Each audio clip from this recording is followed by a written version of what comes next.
Тік бұрышты үшбұрыштың гипотенузасына түскен биіктік гипотенузаны 13 сантиметр және 52 сантиметр бөліктерге бөледі. Үшбұрыштың мына жер толық көрінбей қапты ғой.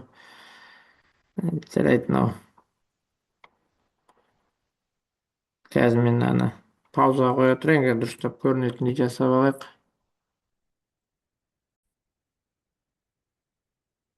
Біз сайттан барып қарап отырдық. Мінекей тік бұрышты үшбұрыш берілген. Үшбұрыштың ауданы деген сөз екен, енді дұрыс түспей қапты. Сонымен есеп шығарайық.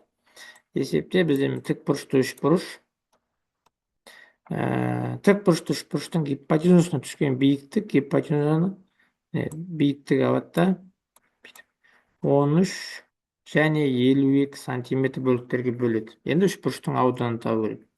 Егер де біз мына ашты табатын болсақ, 13-ке 52-ні қоссақ 65, үшбұрыштың ауданының формуласы S тең H бөлу 2, яғни 65H бөлу 2. Міне осылай табамыз да, 65H бөлу 2.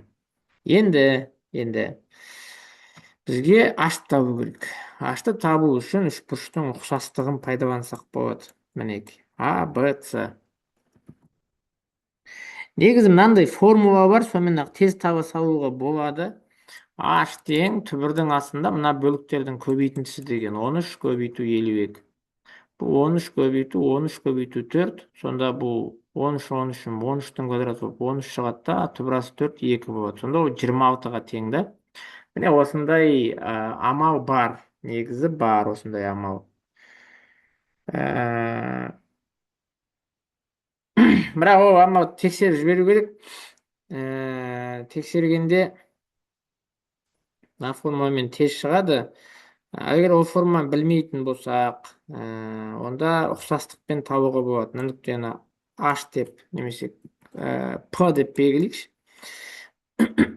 Сонда бізде үш ұқсас үшбұрыш тұр. Ол ABC. Сосын мынандай орташа үшбұрыш, сосын мындай кішірек үшбұрыш бар. Мына бұрышты бета десек, мына бұрышты альфа десек, онда былайда мына жер 90 градус. Мысалы, P 90 градус. P 90 градус мінекей. Мына үшбұрыш үшінде, мына үшбұрыш үшінде. APC үшбұрышында да альфа болады да, сонда мынау альфа. Мына жер альфа. Ол жер А бұрышы болады. Мынау С. Сонда альфа, бета қосындысы 90 ғой. Мына тік бұрышты болған соң. Демек, мынауды да 90 болады. Яғни мына бұрыш мінекей бетаға тең. Дәл солай мына бұрышта альфаға тең болады. Сонда бізде міне альфа, бета. Мынау бізде Б болып тұрса, мынау бізде С болады. Сонда ABC, ACP, CBP үшбұрыштары ұқсас. Ендігі әңгіме бізде соларды табу керек. Бұл жерде СП, міне СП, мынау бізде H-қа тең. АЦ белгісіз, бірақ АП белгілі. АП 13-ке тең. СП H-қа тең. BC белгісіз, бірақ ПБ жаңағы 52-ке тең. Ананың дәлелі осы жерден шығады ғой сонда. 13-тің H-қа қатынасы тең H-тың 52-ке қатынасы болады ғой. Сонда H квадрат жаңағы екеуінің көбейтіндісі болады да, түбірасты H осыдан шығады. Солай шығады. Енді 65-ті көбейтеміз 26-ға, оны бөлеміз 2-ге. Мынау қысқарады да 13 болады. 65-ті 13-ке көбейтсек, 65 көбейту 13, 845 шығады. Үшбұрыштың ауданы бізде 845 сантиметр квадрат. Бірақ бұяқ 450 деп тұр. 450 деп тұр. 52-ке 13-ті қоссақ, 65 қой. 65. Гипотенуза 13 сантиметр, 52 сантиметр кесінділерге бөледі.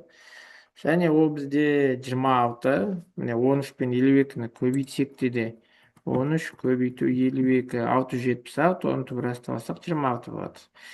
Бізден қате кетті демек мына жерде. Жауабы 845 сантиметр квадрат болады. Және бұл жерде екінші сұрақта да қойылып тұр. Екінші сұрақ, ол гипотенузаға түсірілген биіктік 32 сантиметр дейді. 32 сантиметр болмайды.